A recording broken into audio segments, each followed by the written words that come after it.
Tuto caca pipi. Le plus gros problème que vous aurez en voyageant en camion ou en voiture, il vient de vous-même et il essaye d'en sortir. C'est bien ça.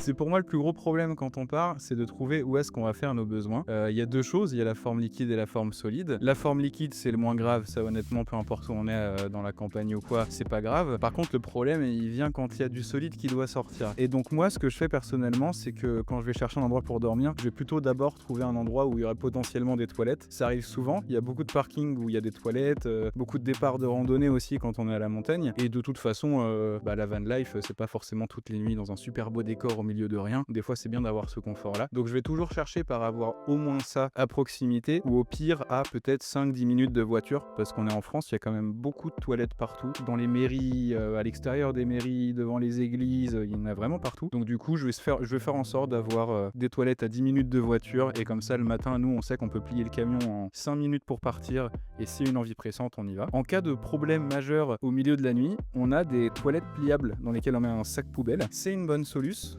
mais c'est pas l'idéal parce que vous avez pas le droit de jeter vos défécations dans des sacs poubelles, dans des poubelles que vous croisez. Donc ça, c'est vraiment la solution de secours s'il n'y a pas le choix. Mais dans l'idéal, on va éviter. Et puis surtout, si la veille, je sais pas, on s'est fait un restaurant ou on était dans un village ou un truc comme ça, on va essayer de, même s'il n'y a pas une envie pressante, d'essayer de se forcer à aller aux toilettes quand même. Et sinon, ça attend le lendemain qu'on reparte. Le problème des toilettes pliables, c'est que par contre, si vous êtes avec quelqu'un, va falloir soit vous isoler, soit accepter d'être à côté de quelqu'un en faisant vos besoins. Nous, ce qui est bien, c'est que sur le van, on a une bâche qui se met autour du haillon du coffre et qui permet de faire un truc vraiment à l'abri des regards extérieurs. Sinon, on va dire que c'est à utiliser que si vraiment c'est un coin où il y a personne et vous êtes tranquille, parce que ce serait pas le moment de se faire surprendre. Mais dites-moi si vous avez d'autres idées et d'autres astuces pour faire vos besoins en van, parce qu'on n'a pas forcément toutes les idées, donc n'hésitez pas.